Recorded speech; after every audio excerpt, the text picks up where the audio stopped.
Right now, let's talk about that NHS pay deal, because we spend so much time talking about strikes, not just by doctors and nurses and ambulance staff on strike yesterday, nurses over the weekend, threats of more strikes to come, and massively hitting patient care now, even in A&E and in cancer services as well. So the pay deal, giving nurses a 5% pay deal from next month, but with a backdated one-off payments to cover last year.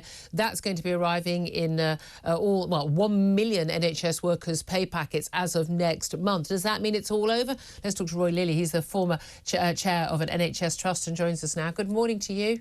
Morning, Julia. Thank you so much for joining us. I think a lot of us are quite surprised that suddenly there's this vote by the NHS Council of all these different unions, that they came to this decision and that they did actually vote, vast majority of them, for there to be an end to the strikes, to accept this deal. I think it probably came as a bit of a surprise to the Health Secretary too, didn't it? Well, look, I mean, we kind of have to roll the clock back to see why we got here. The RCN were first to break ranks and say they wanted to go on strike. That was that kind of sent a shockwave through the establishment. The nurses going on strike for the first time for 106 years, and I really think that the RCN thought that such would be the impact of even the threat of a strike, that the government would roll over.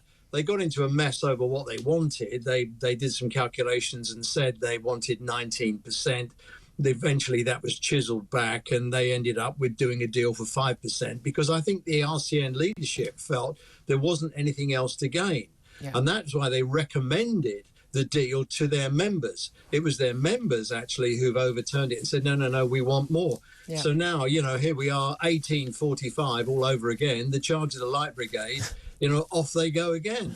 Well, but that was the interesting thing, though, isn't it? They're going to go to a nationwide ballot on this. And as you say, they rejected it last time around. But again, in terms of the percentage of people who voted, who were eligible to vote, do you think that's going to change in terms of, and you also counting on a regional basis, or this would be a national ballot? You put your finger on it, Julie. There's two things really to say. First is that the basis of the strike will be different. It's an aggregated vote. That means they'll collect all the votes up, and whether a hospital voted to go on strike or not, it will, if the majority say it will, so it'll bring everybody out. And secondly, there are no derogations. That means it makes it very difficult for the hospitals to have to calculate local loopholes or local arrangements to allow business to try and struggle on. I mean, it seems to me really that the game is probably up. I can't see any circumstances where Steve Barclay is going to say, OK, let's give the nurses a bit more. Because if he does that, you open it all up again. 14 other trade unions that are going to be knocking on the door saying, well, what about us? And the whole thing will unravel. So, I can't really see how this goes anymore. Do we think that the nurses will vote for it? Well, look, it's important to point out, that the Royal College of Nursing is a Royal College, and most people join the Royal College when they're students. They join it for preceptorship support, education. They have an indemnity insurance for nurses. They join it for reasons other than being a trade union. It's ancillary to a lot of people. That's why the turnout was relatively low and has been. This time round, I think, if the nurses really don't want to continue striking, the ones that do want to strike want a low turnout, and the rest will actually have to vote this time and say what they think. And it's very important we hear the real voice of nurses and not just the activists. And that's one of the reasons I never understood why unions were so unhappy about this idea of having, a threshold, at least was it 50% plus, we have to actually vote for to there to be any action at all, because you've got to have a threshold. Otherwise, you just have, it's like we have the National Union of Students, where they say, oh, well, we've got full support for this. There were 200 people who turned out to vote on a wet Tuesday night. That is not representative. And let's not forget, Julia, that there's a new bill going through Parliament now which will curtail the activities of unions even more. It's highly likely, I'm not sure of the parliamentary timetable, but it's not impossible with the 70 vote majority in Parliament. That could be on the statute books by the autumn, and that would make life a lot more difficult. Yeah, indeed. There is, look, one of the key things is if next month, well, as is expected, this 5% pay rise kicks in for this coming tax year or financial year, and then you got your one-off payment, it's between roughly 1,600 or up to around 3,800. It's a big sizable lump sum. It's going to pay a lot of your heating bill for the last year and your food rise. It is. Once that goes into people's pay packets, they're going to say, Let's just move on. I think a lot of people, the public, the patients, the hospital staff, the bosses and the government, I think everyone's kind of weary. We still got the BMA, though, the junior doctors. They are not covered by this deal. No, not they're part not. Of this council. They're talking. They're talking. They had meetings with Steve Barclay yesterday, and they're going to have more today. And again, that's suddenly looking like it's moving on. Now, very different from the Royal College of Nurses. The British Medical Association, representing junior doctors, is a pretty militant left-wing organisation now, in a very different way from the RCN. So I think, again, that's quite a surprise, because they have been demanding this 35% pay deal, which, frankly, no one remotely thinks is going to be liable. Is it likely that they will get more than 5%? If they do, it'll be marginal, and I think they'll probably have a 3-year deal.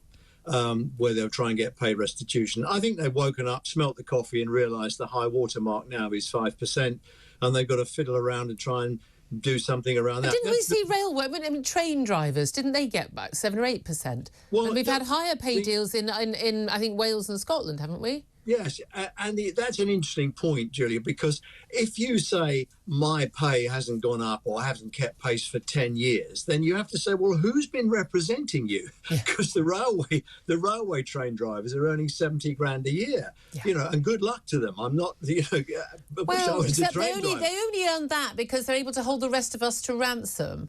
And that's the difference. And that's what many people in the private sector object to. They can be supportive. Hang on. Of what public sector workers want in terms of their pay rises. But they're also in a situation where, look, if you work at Sainsbury's and you want a higher pay rise, you go on strike, people go, well, I'll just head to Tesco or I'll head to Lidl. Look, and we don't have that choice when it comes to railway workers or the NHS. It's not quite as simple as that. The trade unions for the train workers have not done it all by striking. They've done it by being a really active union, engaging with the employers. I think the BMA and the RCN, to be honest, have been asleep at the wheel. You can't suddenly say, my members now need a whopping great pay rise because their pay's been eroded because they've not been represented very well. And that's the honest truth. The unions have been asleep at the wheel. The government have taken advantage of a benign industrial relations environment and exploited people's work. And now we've ended up with everyone trying to run up the down escalator to catch up. And there's not enough money to do it, and there's not enough time. Is there also an element where there is just a weariness in the nation and weariness about everybody just wanting to get this over and done with? It'd be very nice for Rishi Sunak, the Prime Minister, one of his 5 pledges, cut NHS waiting list. You're not going to do that if you've got people on strike. I think, 500,000 appointments in total now have been lost. People have died. People are already dying, excess deaths from the fallout of cancer care being cancelled, but people not being able to get ambulances, people's ill health generally rising as they're waiting to see doctors, whether it's a GP or getting into A&E. There is a knock-on impact of this. Do you think an awful lot of people working in the health service felt pretty uncomfortable about that? Yes, they did. Absolutely, they did. I was at a big hospital on Friday talking to a lot of nurses there, and they're very torn. They understand, particularly the senior nurses, understand the situation for the lower paid nurses, and they really don't want to go on strike. And of course, it's all very well for the RCN to say, well, look, we've got derogations and we'll step in and we'll do life. When you say derogations, we'll go and work in A&E, we'll do cancer care. Yes, so we'll cover the important bits. But what about the people who've been bounced off the waiting list, who are in pain, in discomfort, anxiety, worried about their future? They're not doing anything about them. There's 500,000 people now who, because of clinical priorities, were on the waiting list and should have been operated on, bounced. What about them? Yeah, absolutely. Always so good to talk to you, to get your analysis. Roy Lilley there, a former NHS Trust Chairman, now a health analyst.